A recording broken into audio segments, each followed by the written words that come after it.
One day, a late-night phone call rang in the apartment of a happy family. The father answered the call and heard the terrible news. "Hello, is this Greg? Your car got into an accident. The girl who was driving it has died." The man said some other words, but Greg couldn't hear them anymore. His eldest daughter, Amelia, was driving his car. They say that before a person dies, their whole life flashes before their eyes. That's probably true. Greg didn't die after hearing the news, but Amelia's whole life flashed before his eyes. The man remembered all 24 years of her life, from the moment he had picked up the envelope with the pink bow from the maternity hospital until this morning, when he gave her the keys. Warning the girl, as always, "Be careful, don't stop on the highway and don't give anyone a ride, and don't stare at young guys." Amelia laughed, kissed Daddy on the cheek, and left. As it turned out, she left forever. The voice that had announced the terrible news continued to say something, but Greg heard nothing. He lowered his hand with the phone, which felt very heavy. His wife approached him, realizing that something terrible had happened. "Greg, what happened?" Valerie asked in a trembling voice. She took the phone from her husband's hands, brought it to her ear, and suddenly said quietly, "A body identification? What are you talking about? Whose body? No, please no." Their dog Bella howled longingly. It seems that she knew everything ahead of time, having sensed the trouble. After all, her real and only owner was Amelia. She was the one who once insisted on buying this dog. She dreamed of a husky since childhood, and one day when she saw such a dog on the street, she said, "Mom, Dad, I really want a husky. You can't imagine how beautiful huskies are. They have blue eyes and fluffy fur. Let's buy a husky, please." The parents loved their daughters, Amelia and Emma, but they had not planned to buy such a big and fluffy dog.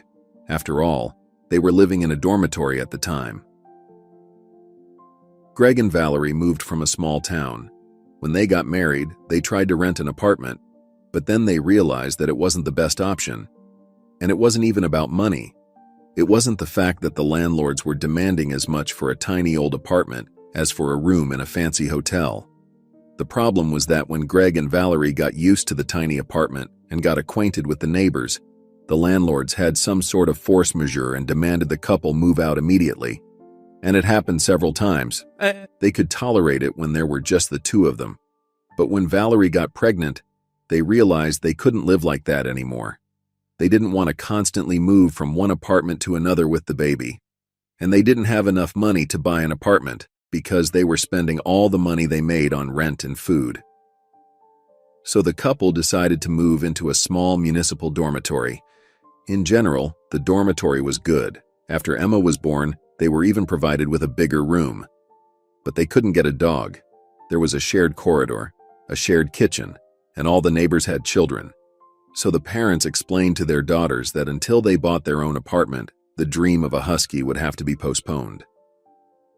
While we are living in the dormitory, you can research information about this breed, how we should take care of such a dog, and what we should feed it, so that when we bought it, we would know how to train it and how to take care of it. Amelia immediately started researching all the information about huskies. She has always been a responsible and serious girl. And very soon, she learned a lot of information about the dogs, probably more than the cynologists. But her parents bought the apartment only when Amelia had already graduated from high school and entered college. But she didn't forget about her dream. As soon as they moved into their own apartment, the girl immediately asked, "Can I have a dog now? My husky with blue eyes is waiting for me somewhere." "We need to at least arrange the furniture and buy curtains," Mom said irritably. "You're a grown-up girl. You're 17. Why are you still dreaming about dogs? You'd better help me clean the apartment." "Sweetie, you'll have a dog soon. My mom and I are already preparing a gift for you," Greg whispered to his daughter.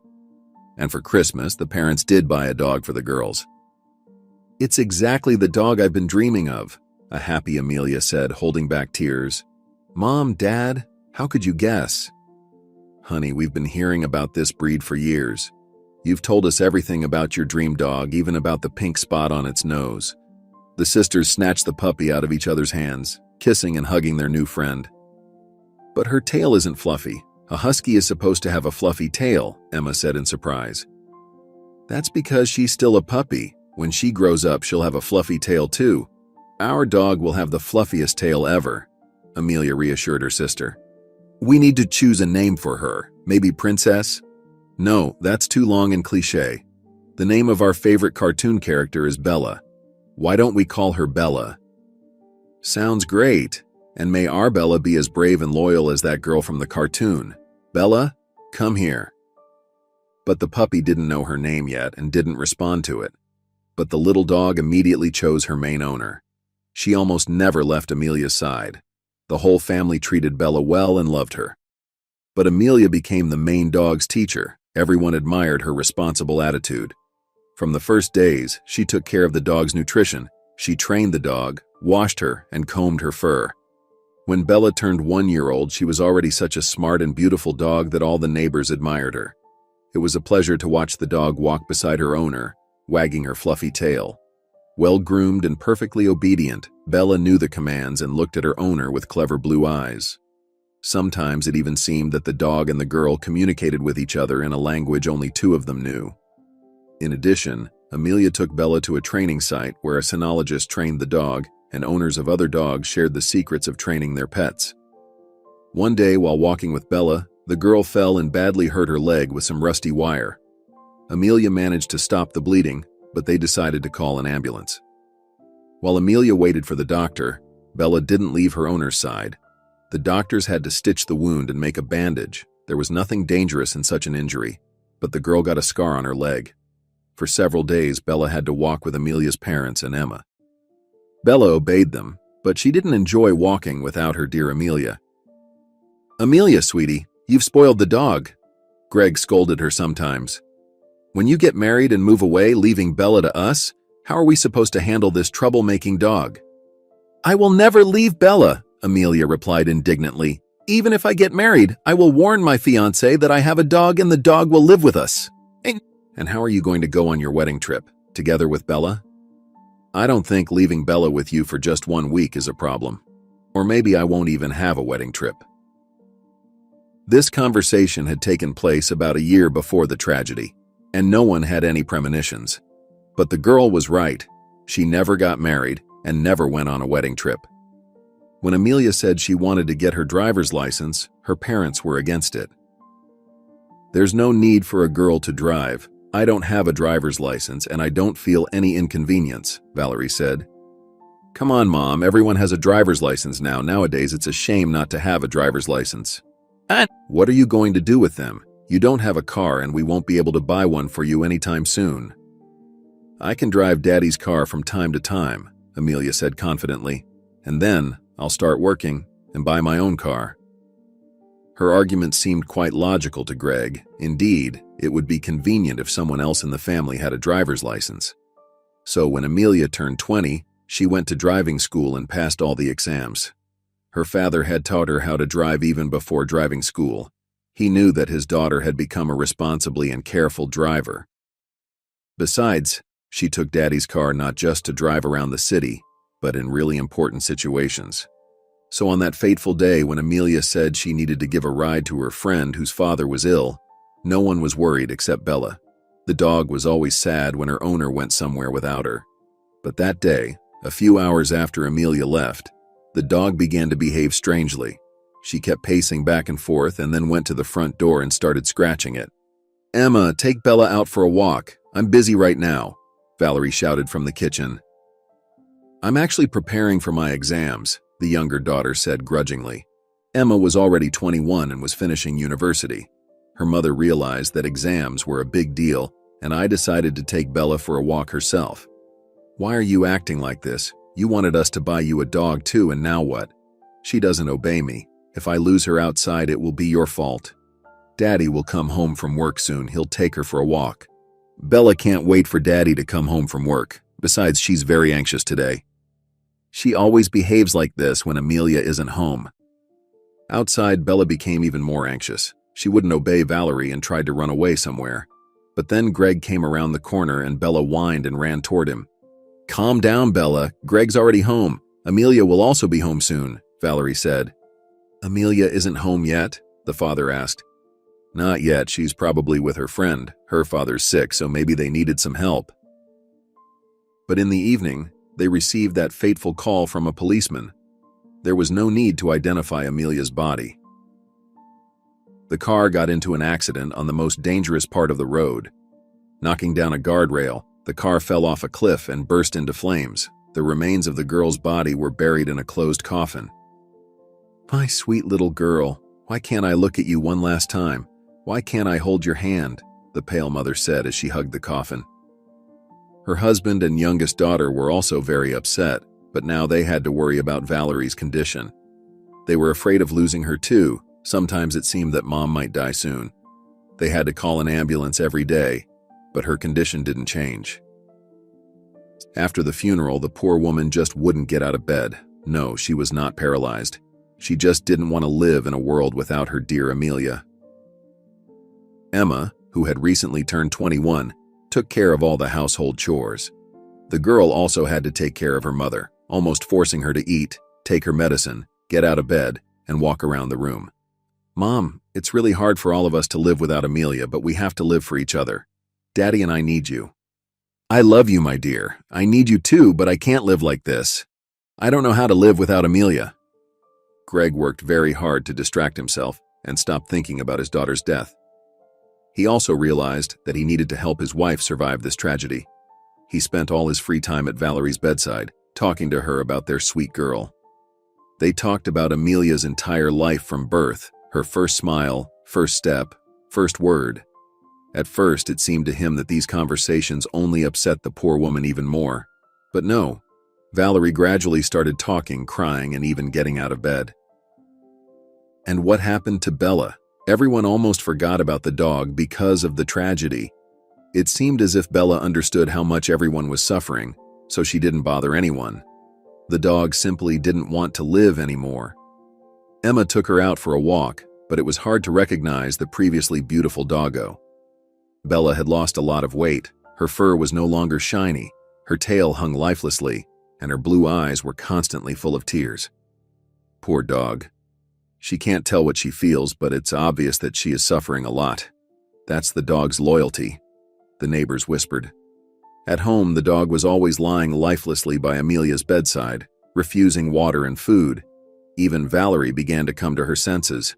The woman got out of bed, took a shower, and sometimes even did something in the kitchen. However, when she started to do something, she would get exhausted very quickly.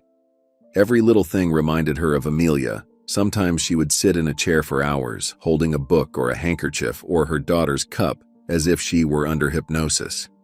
And sometimes she would sit down next to Bella and talk to her about Amelia.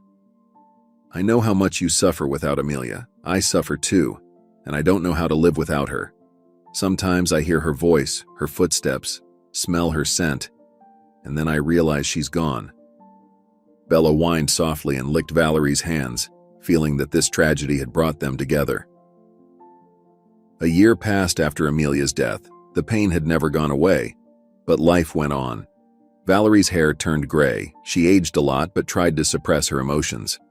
The family even began to celebrate holidays again, although sometimes these holidays were quiet and joyless.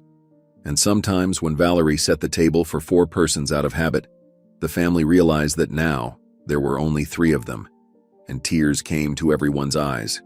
The tears also came at the sight of Amelia's pet, for the dog began to look even worse. Emma was even ashamed to take the dog outside. Bella lost a lot of weight, and she hardly ate. At home, the dog would just lie on the floor, staring somewhere. Emma couldn't bear to see the dog in that condition any longer and decided to call a vet. "I can't watch the dog suffer. Maybe it's better to euthanize her. Otherwise, Bella will starve to death anyway," Emma said. "Are you going to kill your sister's dog? Are you insane? Don't you remember how much Amelia loved Bella? What if Amelia comes back? What are you going to tell her?" Valerie became very angry, frightening both her daughter and her husband. It seemed to Emma that her mom had lost her mind. What does that mean, that Amelia's coming back? Amelia's dead. Had Mom stopped realizing that? Greg got worried too, but both Greg and Emma said nothing to Valerie, hoping that she would come to her senses over time. But they decided to call the vet anyway.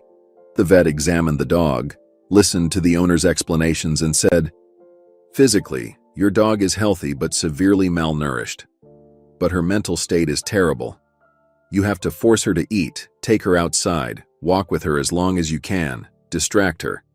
If you don't manage to change her behavior, the animal will simply die. It's a young and healthy dog. Do everything possible to bring her back to normal life." But the truth was that Bella didn't want to live, and she was only getting worse. Greg couldn't take it anymore and said, "I can't just watch a dog dying slowly. There are no good vets in our town, but we can go to a big city and get a serious examination there. Maybe there are some animal psychologists there. Perhaps they can give us some advice. This is Amelia's dog, and we have to do everything we can to make sure she survives." "How are we going to take her to the city, Daddy? We don't have a car anymore, and they won't let us on the train with a dog." "We'll pay for the whole compartment. Will you go? I can go alone, but I suggest you go too, to get away from the daily routine." Eventually, they went to the city together by train. Bella was in a bad condition. She didn't resist at all. She just walked beside her owners, quietly entered the train, lay down on the floor of the train compartment, and fell asleep. They reached their destination and got into a cab to go to the vet. The driver was shocked at how the dog looked. Greg briefly explained what had happened to Bella. "Yes, dogs are very loyal to their owners. We have a good veterinary clinic. Maybe you can get some help there. My mother-in-law also has a dog. One day her dog got seriously ill. We wanted to euthanize the doggo, but we didn't dare. We took her to this clinic. They recommended a cynologist and a pet psychologist and prescribed medicine. It helped. Now the dog is alive and well, but we had to pay a lot of money." This story gave the family hope, and they excitedly entered the veterinary clinic, but soon realized they had come in vain. The doctors examined Bella, took tests, and repeated the same diagnosis they had been told at home. "The dog is healthy, just missing her owner." "Well, maybe you can prescribe some pills or injections. I mean, the dog is dying," Greg pleaded. "I'll prescribe some medicine, but it's only vitamins and tranquilizers. Unfortunately, there's no cure for longing. There's nothing we can do about it. She'll either come to her senses or die. I'd suggest you euthanize her, but that's a last resort." "No, that's out of the question. We are not going to kill Bella," all the family members said at once. They left the clinic with no answer as to how to solve this problem. Yes, the doctor prescribed them some medication, but it probably won't help. The only thing left was to go back home and wait for the inevitable death of the dog. Everyone's mood was depressed, and they had to wait 5 hours for the train that would take them home. "The train will arrive in 5 hours. Let's relax on a bench somewhere. Bella certainly won't get worse in the fresh air. I hope she doesn't die on the way home," Emma said gloomily. "Fortunately, the weather's nice today, and I also noticed a little park ahead."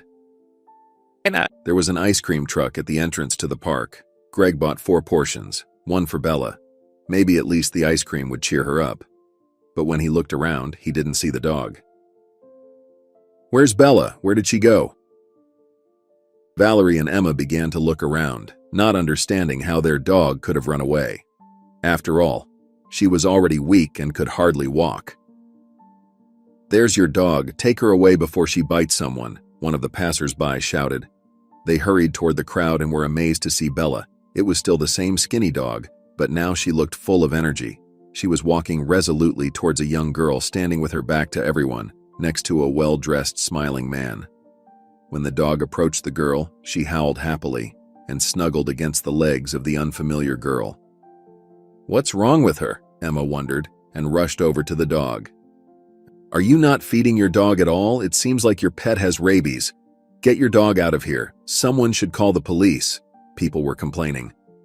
Emma approached the dog, grabbed her by the collar, and tried to pull her aside, but Bella wasn't going to move away from that girl. The girl turned around, and Emma froze in shock, for it was Amelia. At that moment, Greg and Valerie approached them. Valerie saw the stranger's face and lost consciousness, and Bella continued to snuggle at the feet of the girl, who looked calm and even stroked the dog. But she clearly didn't recognize anyone, but the man didn't like the situation. "Zoe, don't touch the dog. I think it's sick. Let's get out of here. What is going on here? Where did this crazy family with a dog come from?"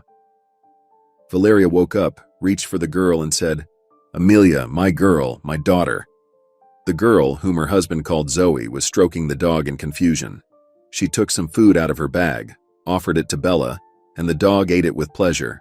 The girl was not afraid, but she looked at the dog carefully and muttered, "Her blue eyes are so beautiful, and the pink spot on her nose." The girl paid no attention to her husband, who begged her, "Darling, don't touch this animal. The dog could be dangerous. You have to be careful. You're pregnant. Oh my goodness, get your dog away from her." Emma couldn't stop looking at the girl who looked exactly like her dead sister. Only the hair color was different. Amelia preferred to bleach her hair, and this girl's hair was dark. But then the man said he would call the police. Emma took her eyes off the girl and said to the man, "I'm sorry. It's just that your wife looks a lot like my sister who died in a car accident. She was the owner of this dog. That's why the dog has such a reaction." "Hey, you don't understand anything about dogs," an elderly man who was watching the situation said. "Dogs don't recognize their owners by face. They recognize them by smell and some other signs, and they are never wrong. I'm a cynologist. Believe me, I know what I'm talking about." Suddenly, the girl who was looking at the dog rubbed her forehead, squatted down in front of the dog, hugged the dog, exhaled, and said, "Oh, Bella." Now there was no more doubt. No one called the dog by name in front of the girl, which meant that she remembered Bella's name. Valerie was crying quietly in her husband's arms, and Greg was wiping away his tears too. "Amelia, you really don't recognize us?" the father asked. "Are you guys completely crazy?" The husband of the woman who looked a lot like Amelia was angry. "And are you going to approach every girl who looks like your daughter and say that's your daughter?" "No, not every girl. But the dog recognized her. We didn't even see her face before we approached you. Besides, Amelia recognized her dog too. You saw it," the father persuaded. Valerie was crying and calling for her daughter, but suddenly the police arrived. "What's going on? Whose dog is that?" "It's the dog of these crazy people. Their dog almost bit my pregnant wife, and these people recognize their dead daughter in every passing girl. Take them somewhere before they hurt anyone." Zoe's husband was indignant. And then Emma exclaimed, "That's really my sister.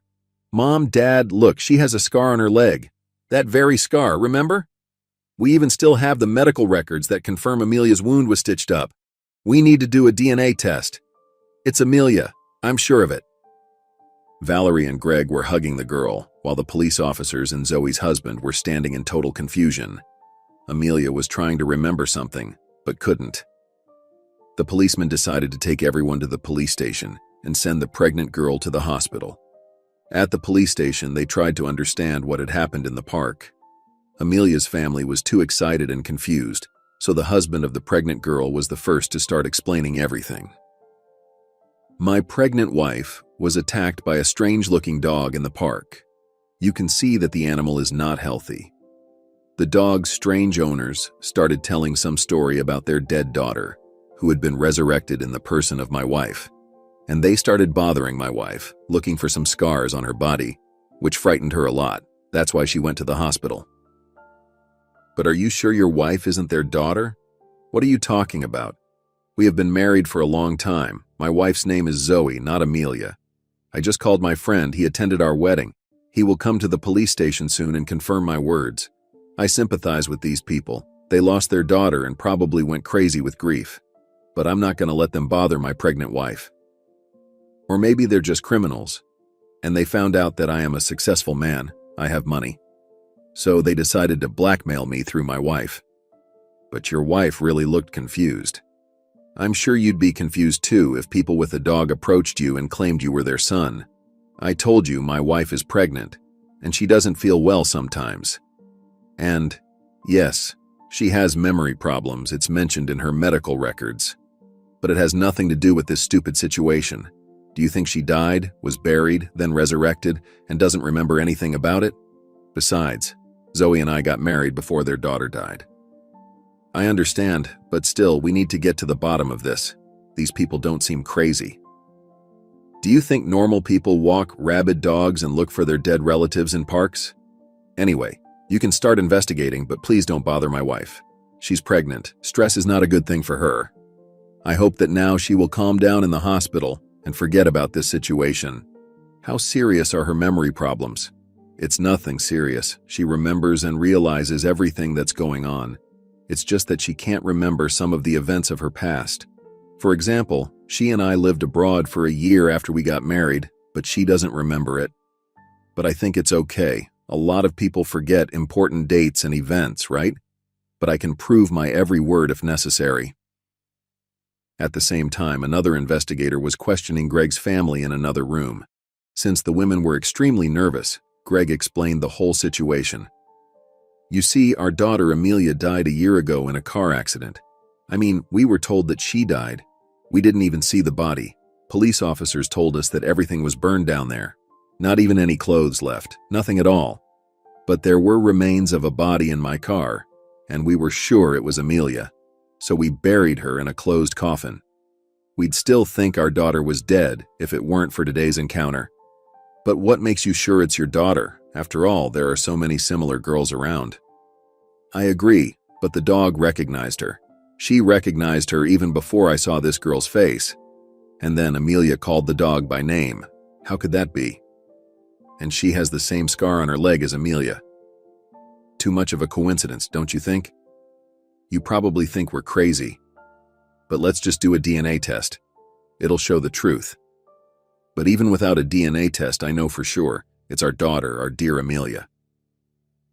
You're right, but her husband Anthony is against the DNA test, as he wants to protect her from unnecessary stress. Besides, he says he can prove every word he says. If he's right, what is he afraid of? Believe me, we're not going to separate them. Let them live together. Let her name be Zoe or any other name. But the main thing is that we know she's alive. You see, for a whole year we didn't live, we existed. We were sure Amelia was dead and suddenly we met her in the park. At that moment, Valerie's phone rang. She answered the call and cried out in joy, for she heard her daughter's voice. Mom, it's me, Amelia. I love you and Daddy, and Emma. Bella helped me get my memory back. Where is she? Where is my dog? Amelia, my sweet girl, we are at the police station now, and Bella is here too. We will come to you soon. We will be together again. The woman's eyes were filled with tears. Greg, Emma, everything is fine. She remembered everything. Thank you, officer. It's all over now.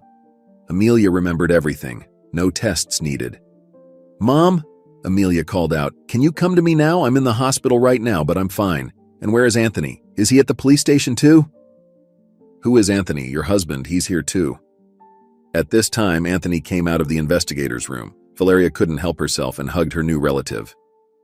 Anthony, Amelia remembered everything. She remembered us. Wait, but how did this happen?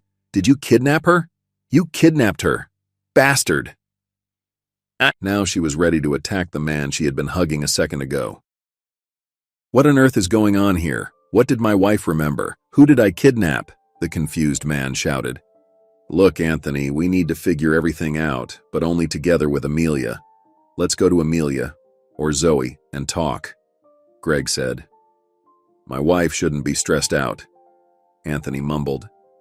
She's expecting a baby, my baby. Please go away, and don't torture her. Zoe is my wife. She will stay with me. Yes, of course she will be with you, but Amelia is our daughter. You can call her Zoe, love her, love the baby that will be born, but let us be there for our daughter too. Okay, let's go pick up Zoe together and then go home. There we can talk. Anthony turned to the confused investigator and said, I apologize for bothering you for no reason. We'll handle this on our own. Everything is fine. Everything is fine, seriously? Valeria shouted. We buried someone's body and we're sure it was Amelia. Meanwhile, this man kidnapped our daughter and erased her memory. Officer, arrest him. We suffered for an entire year. I almost died of grief. Wait, but then whose body did you bury? The investigator asked in confusion. So the investigation is still necessary. I hope you can figure it all out, Greg said. Calm down, Valerie. We don't need to blame Anthony right now. We need to talk to our daughter. The family went to the hospital where they finally hugged their dear Amelia. Not only the family cried, but also the hospital staff. Anthony drove his wife and new relatives home. On the way, they hardly spoke, deciding to postpone the conversation until they arrived home. Amelia asked her husband to stop at the pet store to buy food for her dog. "My poor Bella, she has lost so much weight and her fur looks so bad. Emma, what have you been feeding her?" "Amelia, we have so much to tell you. We came to this city with the hope of curing Bella. She's hardly eaten anything since that car accident. All she did was lie by your bedside and howl all the time." "That's okay. We'll fix that. Soon, Bella will be the most beautiful dog again." Once home, Amelia immediately poured food and water into Bella's bowl. The dog ate it all quickly and signaled that she wanted some more food. "Wait, Bella, you've been starving for too long. You can't have too much food at once. Drink some water and lie down next to me. Listen to what I'm going to tell you." The family sat down at the big table. Bella obediently lay down by her owner's chair and rested her muzzle on her foot. "Are you guarding me? Don't worry, I'm not going anywhere now." "Amelia, sweetie, tell us how it all happened," Greg asked. "I'm sorry, it's probably my fault, but I didn't mean to do anything wrong," Anthony said, but his wife stopped him. "Wait, Anthony, let me begin the story. You probably remember, that day I drove my friend to her father's house." Amelia turned to her parents. "I took Tiffany to a small town. Her father was really sick there. I stayed there for a while and was about to go home. It was already getting dark outside. Tiffany offered me to spend the night at their house, but since I didn't warn you, I decided to drive home." "Yeah, Tiffany told us. She cried at the funeral, blamed herself. She said her daddy had recovered, but Amelia had died." "At my funeral?" Amelia whispered. "And there's a grave?" "Let's not talk about it right now," Mom said. "Go on with your story. What happened next?"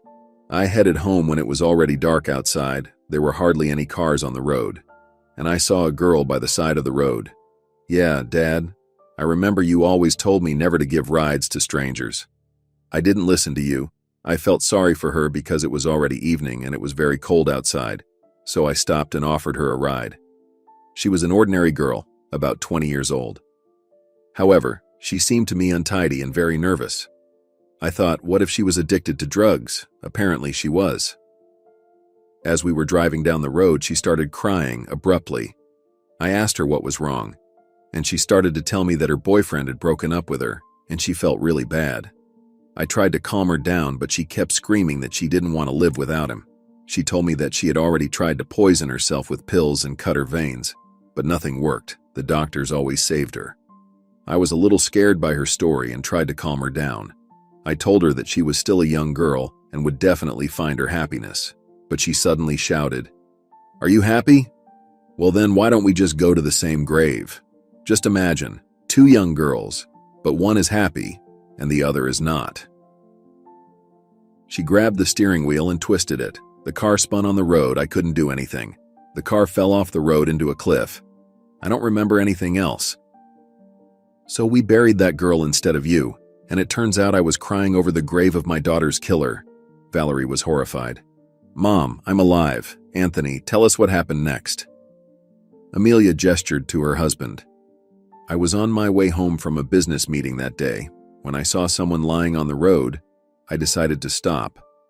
There was an unconscious girl covered in blood. At first I thought she was hit by a car, but managed to jump aside, which is why she survived. I picked her up, put her in the car, and took her to the hospital. When I arrived at the hospital, the doctor started asking me about her. Who was this girl? Where did I find her? I realized that if I told the truth, the doctor would call the police, an investigation would begin, and I might even be accused of hitting her with my car. I just didn't have time for an investigation, so I lied. I said that this was my wife, Zoe, and she fell down the stairs at our house. I asked them to examine her to make sure she was okay. Suddenly, Zoe woke up and unexpectedly confirmed that she was really my wife, and she had accidentally fallen down the stairs at home. Her injuries didn't seem to be very serious, or rather, that's what it seemed to me at the hospital. They treated her wounds, bandaged her up, and let her go home. We got in the car, and I asked her where to take her and what's her name. At that moment, I realized she didn't remember anything, not even her name. And you decided to take advantage of her helpless state, a very noble act. Valerie said, pursing her lips. Come on, Mom, everything is fine, right? Amelia said pleadingly. Everything is fine. Everything is fine, except that we all nearly died of grief. I'm sorry, Valerie, Anthony said. Yes, I probably did a bad thing, but I didn't intend to take advantage of her helpless state. Yes, I really liked Zoe, Amelia, but I didn't mean any harm. I brought her home and called my friend. He's a very good doctor. He came right away, examined her, and said that the girl had a head injury. That's probably what caused the memory loss. He said only time could cure it. As you can see, he was right. And don't get me wrong, I've been trying to find out who she is and what happened. I found some news about that car accident on the internet. The driver, a young girl, was killed, and there were no other victims. I thought it was the car that hit Zoe, and that's why the car overturned on the road. But you haven't even tried to find out anything about Amelia, who she is, where she's from, Valerie muttered. You picked her up like a stray cat, gave her a name, and told her to live in your house. Mom, please don't say that, at least listen to him, Amelia begged. Please listen to me, Anthony shouted. I've been trying to find out who she is. I've been looking for some information on the internet. Maybe someone was looking for a girl with similar features, but I haven't found anything. Not a single person has been looking for her. How on earth could we look for her if we thought she was dead? But Anthony, you're a grown, intelligent man. What were you thinking? Amelia couldn't have just appeared out of nowhere. She could have been married, and she could have had a child and parents. Have you thought about that? That's what I'm saying. I've thought about it. I traveled around the nearest small towns, asking the locals if the girl was missing there. I have friends in the police department, and I asked them too. But no one was looking for a young girl. Not even the girl who died? Wasn't anyone looking for the girl we buried? Valerie asked. Emma silently listened to her sister's story, and she wasn't as outraged by Anthony's act as Valerie was. Maybe someone was looking for her. The police officer showed me several pictures of missing girls, but there was no one who looked like Zoe. And you happily continued to lie to Amelia, calling her your wife, Valerie said. Zoe can confirm that I didn't even try to force her to live with me. Yes, I fell in love with her, and I couldn't imagine life without this girl anymore, but I was patiently waiting for her to reciprocate. Yes, Mom, it's true. Anthony lied to me, but I'm not mad at him. He saved me and tried to find my family, and he just didn't know anything about you.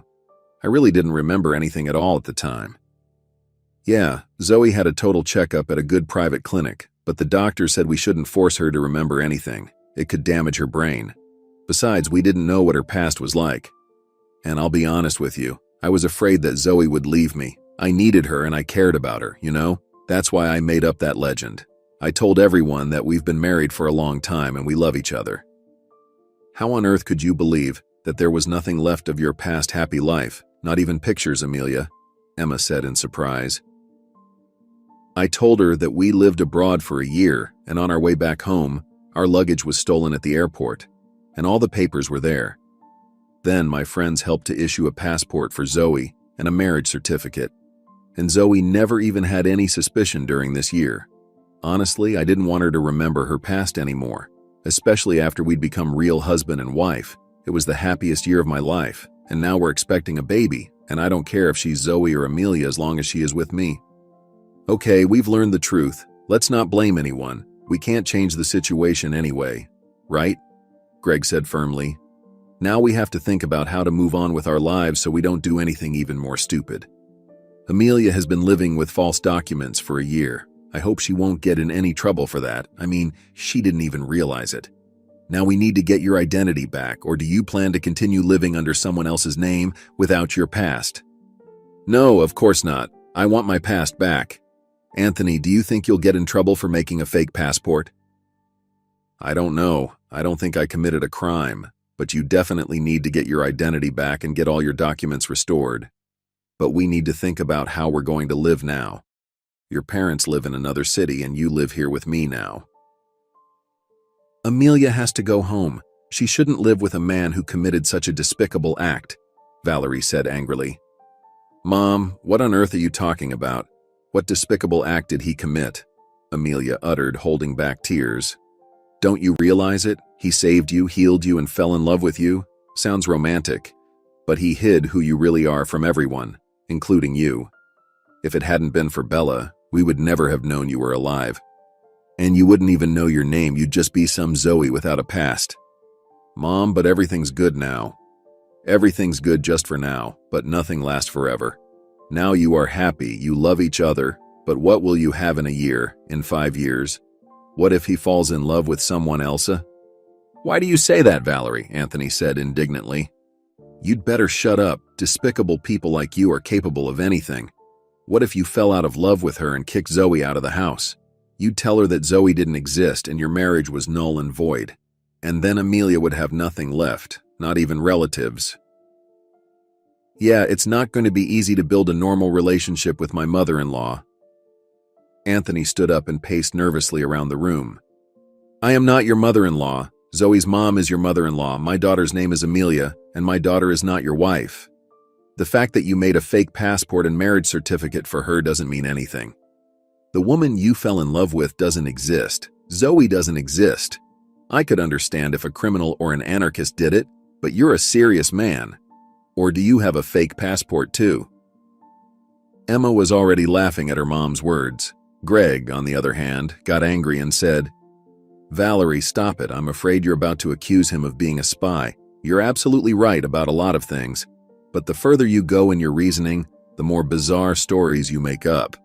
Look at Amelia. She's already pale, and Anthony too. Only Emma laughs, though I don't see anything funny in this situation. The situation is very serious, but Mom has taken it to the point of absurdity, so it's funny to me. Emma, it's not funny. Amelia, you need to go home and recover your identity. Probably when you become Amelia again, Anthony will want to marry you again. But let's talk about that later. Amelia looked at her mom and husband in confusion, then at her dad, and then at her mom again. She didn't know what she should do in this situation.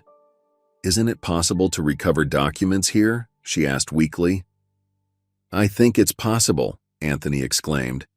Valerie, please try to understand. Amelia is expecting our baby. She doesn't need any unnecessary stress right now. And while she's with you, you'll come up with some sneaky plan to keep us away from her again. You know, Mom, Emma said, just imagine how many people we'll frighten when we get home with Amelia. I mean, everyone knows about that accident. That's something that concerns me the least. I'm not going to spend the rest of my life hiding my daughter. But I think we need to prepare everyone for it somehow. Emma, you spend all your time on social media. You've probably already told everyone. I've only told Natalie so far. Well, Natalie will tell Maria and Alex, and they will tell Daisy, Michael, and Gordon.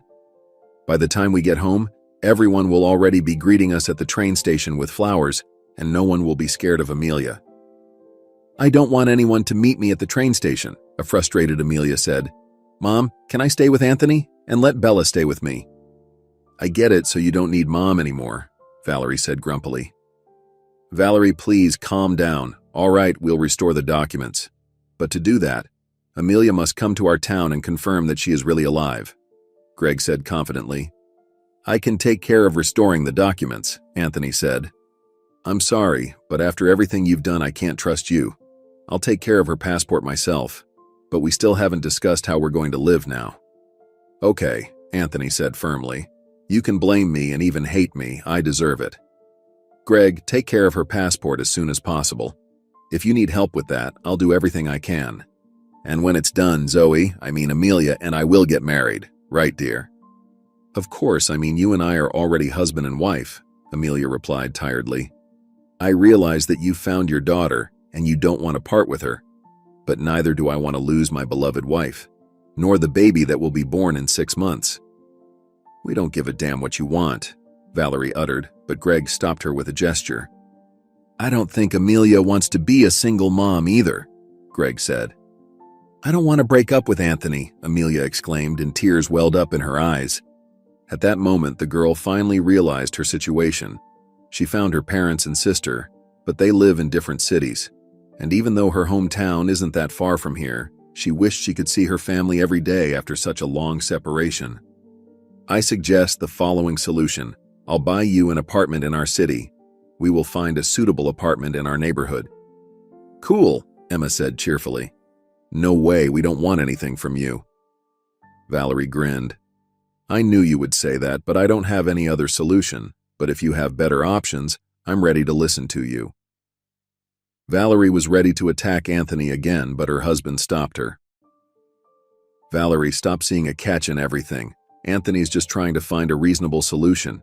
After all, we've been wanting to move to this city for a long time. We already have enough money, besides we can sell our apartment. I mean, we've already realized we can't live away from Amelia after everything that's happened.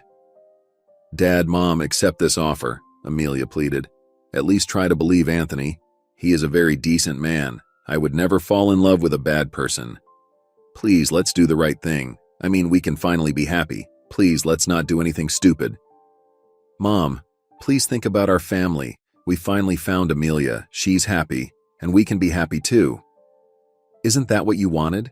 Let's not do anything stupid. And let's not try to ruin Amelia's family. She is expecting a baby with a man who truly loves her. Emma was upset. She didn't understand why her mom was so stubborn. But Valerie finally sighed tiredly and said, Yes, you're right, Emma. I don't know why I said that, but I just imagined that we had to leave Amelia, and my heart sank. I don't want to go to the town where we buried Amelia. I don't want to go to the place where the grave with the body of an unknown girl and Amelia's picture is located. I'm afraid I'll feel like everything that happened today was just a dream. She covered her face with her palms and lowered her head. No, Mom, it's not a dream. I'm with you, and I'll always be here for you. And I don't want to see that grave either. I'm alive. And I love you all, and I love Anthony too. I'd be happy if you'd be willing to move to this city. I remember you dreamed about it when I was in high school. You always dreamed of living in a big city, and now you have that opportunity. Please don't refuse. I'm not refusing, but we still need to think about it. I'm not saying you have to move here tomorrow. First, we have to find a suitable apartment. It's not that quick. Plus, we need to restore the documents and get married again. Of course, I'd like to get it all done before the baby is born. I hope that after turning from Zoe to Amelia, my sister will become a good housewife. Otherwise, her husband will really divorce her, Emma said suddenly. Everyone looked at the girl in confusion. What are you talking about? Amelia asked. We've been talking for over 3 hours, but you haven't even offered us tea. Sister, I'm hungry. Oh my goodness, you are right, Amelia realized and rushed to the kitchen. Bella immediately followed her into the kitchen. This joke improved the atmosphere at home, and when everyone started to have tea and snacks, they began to discuss the idea of buying an apartment and moving. The parents and sister stayed the night at Anthony and Amelia's apartment, and the next day, they went home to restore her identity papers and explain the sudden resurrection of their daughter to everyone. Meanwhile, Anthony started looking for a suitable apartment to buy. It took almost 6 months to solve all the issues, but by Maria's birth, everything was done. Amelia managed to restore her identity and officially married her beloved man, and her parents moved to a new apartment not far from Amelia's building. After all, they wanted so much to enjoy every minute of communication with their daughter, whom they had never dreamed of seeing again. And Bella, who finally found her beloved owner, became the most beautiful dog again. She never left Amelia's side, and then the baby's side, and guarded her constantly when Maria slept in her crib,